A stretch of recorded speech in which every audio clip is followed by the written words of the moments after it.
Hi viewers. Brisbane weather, storms tipped after steamy night. The Bureau of Meteorology has issued a severe thunderstorm for parts of southeast Queensland, with the possibility of heavy rainfall and flash flooding. The Bureau of Meteorology warns that, at 2:55 p.m., severe thunderstorms were detected on the weather radar near the area northwest of Esk and Moore. These thunderstorms are moving towards the northeast. They are forecast to affect the area west of Kilcoy and Leanville by 3:25 p.m. and Kilcoy, Mount Kilcoy and the area west of Canondale by 3:55 p.m. Heavy rainfall that may lead to flash flooding is likely. About 51 mm was recorded in 30 minutes near Lake Wivenhoe. Earlier, Brisbane has recorded its equal hottest January night with the temperature only dropping to 28 C. The uncomfortable conditions matched the city's January record for the highest recorded daily minimum temperature set in 1940. However, some relief from the balmy conditions is expected, with a swift and cool southerly change expected to sweep Brisbane just after lunchtime today. The change was moving up the NSW coast on this morning and will bring showers and possibly thunderstorms. I wouldn't rule out storms, but there is likely to be a shower or two for sure, BOM meteorologist Kev Hutchins told AP. A top of 33 C is forecast in Brisbane today, with the maximum to drop to 30 C tomorrow. The change will bring an end to a second round of heatwave conditions that have swept southeast Queensland. Above average temperatures also made conditions very uncomfortable for much of last week. Thanks for watching. Be care. Be happy. Goodbye. Hi viewers, today we inform you about Korean drama recaps. Introverted Boss, Episode 2. It is just as drama scene. A young man struggling with a disorder and stuck in unhealthy secrecy because of his family, his position, and the ambition of his friend isn't necessarily the character I was expecting from Introverted Boss. Yet we were not just given a fully fleshed out hero, we were plunked down in the middle of his story, where he'd already realized that he had to battle his demons instead of living in safe solitude. This episode recounts the first steps in those battles, as Hwan Ki finally makes one of the many apologies stuck in his heart. Episode 2, I'm sorry, I cannot apologize. Hwan Ki stands at the edge of a roof, contemplating a worn business card for a flower delivery service. He looks up and says, I'm sorry. He apologizes to the empty sky and city below again and again, until a voice behind him asks what he's sorry for. Hwan Ki snaps around to see Ro-woon walking up to him, looking curious. His eyes widen as they meet hers, then he loses his balance and begins to tip off the edge. Rewinding back to the moment Hwan Ki walked away at the theater with the flowers, we see him wondering where Ro-woon had gone and why she quit her job. Ro-woon runs right past him to find her friend and ask if her flowers had been delivered. He tells her that the guy just left, and Ro-woon rushes out to find him. She spots Hwan Ki trying to throw the bouquet away and grabs his arm. Startled, Hwan Ki uses the bouquet to hide his face, as Ro-woon asks if he's Mr. Smith. Hwan Ki tries to blurt out his well-rehearsed I'm your fan introduction, but all he manages are sputters, while Ro-woon tries to get a look at his face. Assuming he's just the flower delivery guy, she insists he tell her about the identity of her admirer. Unable to answer, he thrusts the bouquet into her face with an apology and runs into the men's washroom. The drunkenly determined Ro-woon barges in after him and chases him until Hwan Ki locks himself in a stall. Ro-woon bangs on the door and tells him that she has to meet Mr. Smith today, since it's the last time. Realizing that he won't come out, Ro-woon tells him to pass on a message to Mr. Smith. She asks him to tell the man how grateful she is for his support in the last few years. Then, she bids him a mournful goodbye and moves away a few feet from the door. She waits for him to come out, but Hwan Ki asks a question instead: why is she leaving the stage? Unrepentant at getting caught, she tells him that it's a secret, even from Mr. Smith. Hwan Ki asks why she uses that name for him, and Ro-woon enters the stall next to his to tell him that it was the pen name used by Daddy Longlegs in the famous epistolary romance of the same name. Quietly, she explains that her sister committed suicide 3 years ago. She used to send flowers on the days Ro-woon would perform, and now the flowers come from this mysterious man who she figures must be her sister's friend or past lover. Hwan-ki asks if she really wants to know who he is, and Ro-woon ruefully asks him not to tell her. This way, she can imagine him as she likes. Ro-woon wonders why she's telling all this to a quiet stranger who doesn't know how to console her. She likens him to her quiet sister, who hid her pain so well that she still doesn't know why she took her own life. Hwan-ki thinks back to the moment he ran into his office and found Ji-hye's shoes on his windowsill. As Ro-woon breaks down crying in the next stall, Hwan-ki helplessly touches the wall separating them, his face pained. He thinks to himself, I must tell her, so tragedy doesn't repeat itself. Hwan-ki walks with a bouquet of flowers again, but this time, he's in the hospital where his secretary, Kyo-ri, was admitted earlier. Ah, so Kyo-ri was the her. He is directed to her bed and stands on the other side of a privacy curtain. Kyo-ri wonders with fear if she's imagining his voice when he tells her to just hear him out. He stands frozen, almost trembling with nervousness, but finally tells her that he has a difficult time interacting with people. He explains that he has a disorder and asks her not to tell anybody. His anxiety is clear in his voice, but so is his sincerity, as he apologizes for making Kyo-ri's life hard in the past. He tells her to take a paid leave and offers to introduce her to his psychiatrist, though he wryly admits that she may not be very good, since she couldn't fix him. As realization and sympathy dawns on Kyo-ri's face, Hwan-ki bows his head and leaves the flowers for her on a medicine cart. Walking out, he calls his doctor and reports that he got rid of his constipation, using her metaphor.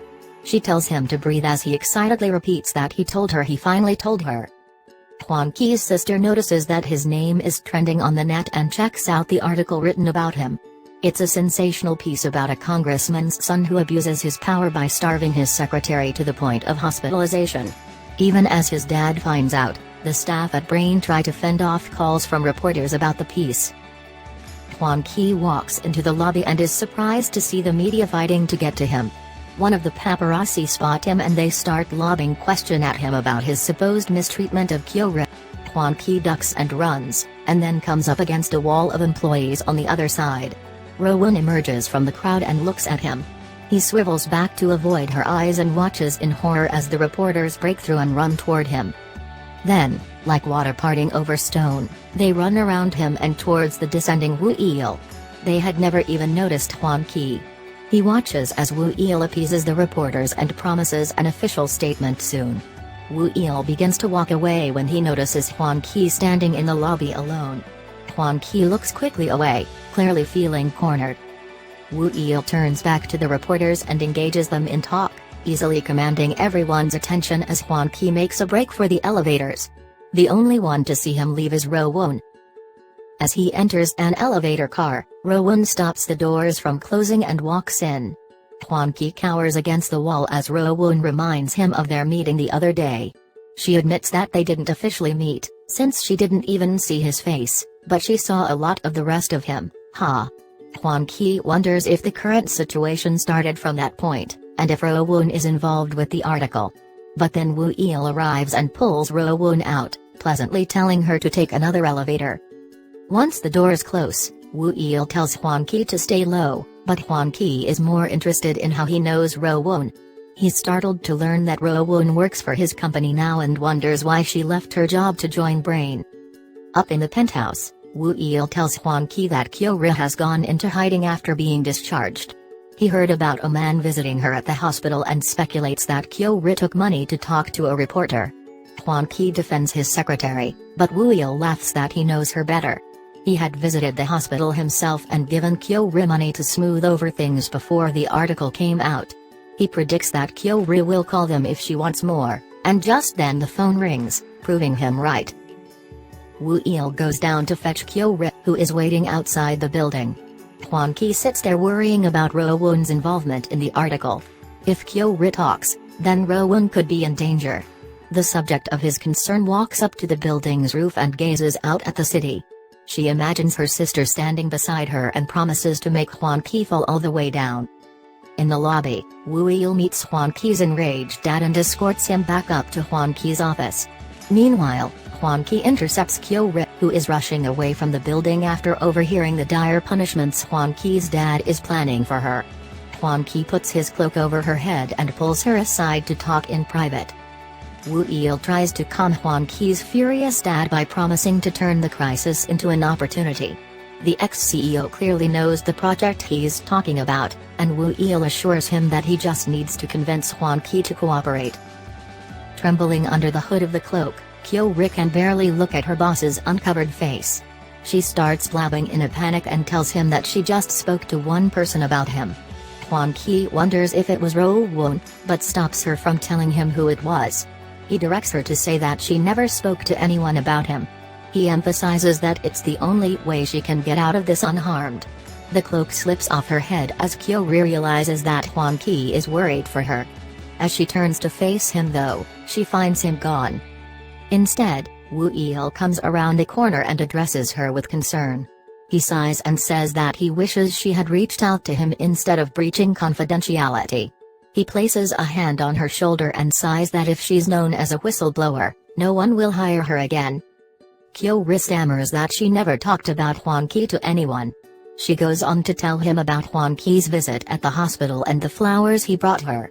Clearly taken aback, Wu Il listens in disbelief before noticing the familiar black cloak at Kyo Ri's feet. Huan Qi climbs up to the roof and steps onto the ledge. He looks at the red flower delivery card and thinks about a day 3 years ago. At the end of a workday, his secretary Ji-hai had nervously approached his office door and asked if there was anything else for her to do. Expecting to get off work, she was surprised when he asked her to come in. Huan Qi sat at his desk, sharpening his pencil, while she waited. Finally, he produced one cufflink and said that he lost the other. He told her to find a matching second one immediately. Ji-hai clearly had plans for the evening but couldn't argue with her taciturn boss.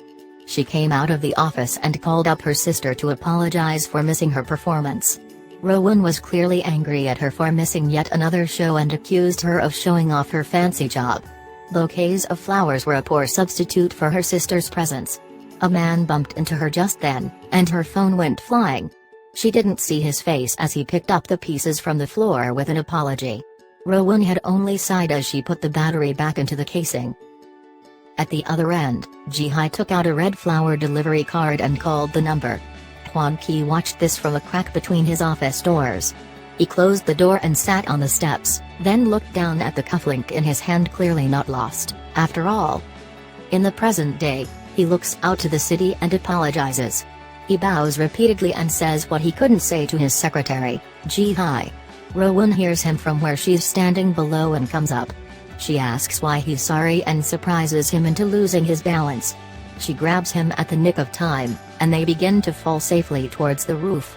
Except, Huan Qi sees that she's about to hit her head on the floor and swerves her around, taking the impact on his shoulder instead.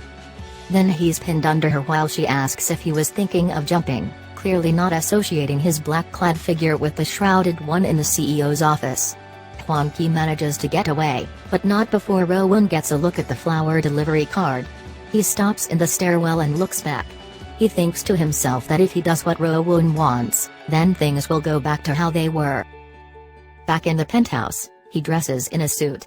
He looks himself in the mirror and practices what he needs to say. Regardless of my intent, I ended up hurting someone. I admit that it's something I can't deny. I'm reflecting upon it. He ends his apology with a bow.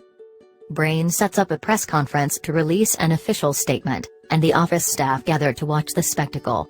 They speculate on whether Huan Qi will turn up to apologize, and no one seems to think he would. Rowan insists that he'll have to, if he's human. Huan Qi walks slowly towards the crowded conference room, practicing his lines under his breath. Palms sweating, he tells himself that he can do it and walks towards them. Just as he's about to come out, Wu Il grabs him and drags him to his office. Huan Qi explains that he has to apologize for the wrong that he did, but Wu Il is clearly concerned that someone might bring up the incident that happened 3 years ago.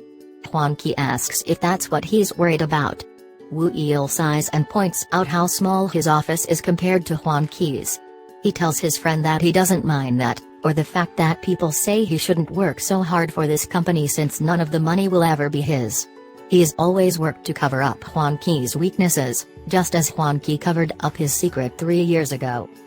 Huan Qi promises that no one will ever find out about that incident, but he still asks Wu Yil to let him apologize in person today.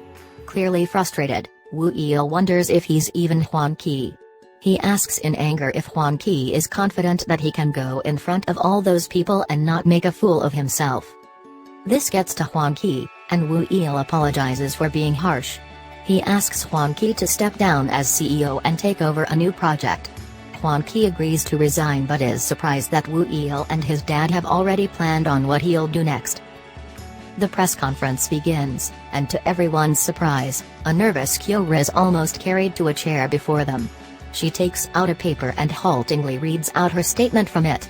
She denies any mistreatment and insists that she was hospitalized because of a chronic disease. She tells the reporters about Huan Qi's hospital visit and tears up as she apologizes for the trouble she caused. As the reporters start asking questions, she stumbles up from the chair to escape and has to be supported by 2 of the staff. Wu Yil comes in and takes over. He tells the reporters that Huan Qi is currently abroad, so he'll answer any questions they have. Rowoon scoffs in disbelief. Huan Qi is getting beaten up with tennis balls by his dad. Used to playing racquetball and clearly not his best self in front of his father, Huan Qi labors to hit the balls being hurled at him with a racket but takes most of them on his body. His father wonders why he makes a fool of himself whenever people look at him. Wu Yil gets the question he was expecting about the incident from 3 years ago and easily dismisses it. Instead, under Rowoon's angry gaze, he redirects attention toward Huan Qi's resignation from the position of CEO. Instead, he tells them, Huan Qi will be taking over an in-house venture where he'll be the leader of communications. Moving on from the tennis of terror, father and son visit the sauna where Huan Qi is wrapped in towels from head to toe while his father sits sans clothing. He tells Huan Qi about the project he'll be heading and steamrolls over his protests that he would do better alone. He's determined to break his son out of his shell. Poor Huan Qi is made even more uncomfortable when his dad invites more naked men in to sit with them.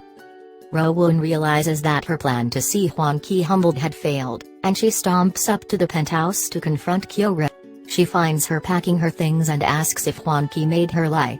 Kyo-ri says that the part about Huan Qi visiting her in the hospital was true, but Rowoon sneers that the man didn't even step out of his office when Kyo-ri was dying outside. Unable to defend Huan Qi, Kyo-ri only says that Rowoon should keep her mouth shut about ever having spoken to her, unless she wants to doom them both. Rowoon looks at her with disappointment and asks how much they paid her to lie. Angry, Kyo-ri points out that she wouldn't have to sell her conscience if a missionary of justice like Rowoon hadn't taken it upon herself to get her kicked out of her job. Taken aback, Rowoon tries to say that she was helping and that Kyo-ri can get another job, but Kyo-ri cuts through her justification and asks who will hire a whistleblower. Finally silenced, Rowoon looks at the woman who's now worried about being able to pay her bills. She wonders if her sister had been in this much distress and pain. Back at the sauna, Huan Qi is getting his body scrubbed by a professional. He bears the pain of the scrubbing even though his skin is on fire, telling himself that the man is trying his best, and he shouldn't complain. His thoughts start to snowball, and he ends up wondering what kind of tragedy made the guy so angry that he's taking it out on his back. This goes on till he lets out an involuntary whimper, and the man realizes that Huan Qi's back is scrubbed raw. Rowoon drinks with her reporter buddy and rues that Wu Yil handled the matter too well. Her friend tells her to leave the company since it won't be easy to take a congressman's son down, but Rowoon is determined. She tells him that what infuriated her the most was that Huan Qi didn't even bother to show up and apologize in person. Brain staff gets emails about the new in-house venture, asking for applications. They discuss how it's all for show, and that Wu Yil is just being subtle about demoting Huan Qi in the company. Huan Qi stands in the shadows and listens to their speculation. The previously theatric employee, Dang Yu-hee, wonders who would apply to be on that team, and Rowoon raises her hand. She says that it might be fun. Yu-hee pulls her up, saying that she has too much time on her hands, and gives her a job to do. She has to find a courier service that'll safely deliver a pile of expensive designer bags and shoes to the site of a photo shoot. Yuhi tells her to boss around the delivery guys, since they're the only people lower on the totem pole than the staff. Rowoon immediately thinks of Hwan Ki's apologetic figure on the rooftop. Outside the offices, she bumps into Hwan Ki again, remembers him from the rooftop, and immediately assumes that he's a newbie working for an express delivery service. He avoids her cheerful questions and ducks her gaze, and Rowoon looks at his nervous face with sympathy. She pretends to have something in her eye, and he looks up in concern. Her hands fall away, and she grins. "I like that you're looking me in the eye now," she tells him. Handing him her bags full of designer accessories, she gives him the address and tells him to get there in an hour. Hwan Ki later sits in his car with the packages beside him, torn about what to do. He grumbles that he never claimed to be a courier, and yet he doesn't want her to get in trouble. After aborting several times, he finally drives to the park. Unfortunately, the traffic is heavy, and where a scooter could have wound its way through, Hwan Ki's big car is stuck in place. At the site of the shoot, the staff start freaking out since the packages haven't arrived yet. Yuhi asks Rowoon if she had sent them, and Rowoon insists that she did. Only she neither has the number of the delivery guy, nor the name of his company. Sitting in his car, Hwan Ki thinks that he should give up now. If he's late, the shoot would be cancelled, there would be complaints against Brain, but none of that is his concern since he isn't CEO anymore. Cut 2, Hwan Ki running through the stalled cars with bags in hand, his hood flopping on his head as he tries to get to the shoot on time. Back at the shoot, their team leader Manager Kang decides to call the police. Rowoon insists that the delivery guy would never steal their packages, which makes everyone suspicious, since Rowoon had said she didn't know the guy. Manager Kang immediately concludes that Rowoon is in on the take, and asks if she's splitting the profit with the thief. Yuhi tries to defend Rowoon by admitting that she should have booked the courier herself, but all that does is get her roundly cut down to size by Kang, who resents Yuhi's overly familiar way of addressing her. Watching the older woman be humiliated by Manager Kang, Rowoon thinks back to Hwan Ki's apologies on the rooftop. She thinks how only the weak have to apologize and feels chastened. She humbly asks that Manager Kang give her a little time, and promises to find the packages and bring them back. She runs off just as Woo Wheel arrives on the scene. She runs around the park, worrying that her delivery guy might have been in an accident, when she finally sees him running towards her. She almost squeals with happiness at having her trust in him vindicated. She watches him run with the packages and begins to run towards him. Looking at her in the distance, he thinks that he should never have come, that he should never have gone near her to begin with. What if she finds out who I am? Rowoon shouts her thanks that he came, and tells him that she had faith that he would. He keeps running and thinks that he should have told her the truth, then he thinks of Ji-Hai and amends his thought, before all this, if only he had told her. We see a flash of Rowoon stumbling along a road in funeral clothing, and Hwan Ki following her at a distance. In the present, Hwan Ki suddenly notices a courier scooter headed through the trees, coming straight at Rowoon. He yells a warning, but she can't hear him. He wonders if it's too late now, but manages to reach her in time and push her out of the way. Rowoon falls on the ground, but Hwan Ki ends up in the scooter's path, bracing for impact. Thanks for watching. Be care. Be happy. Goodbye.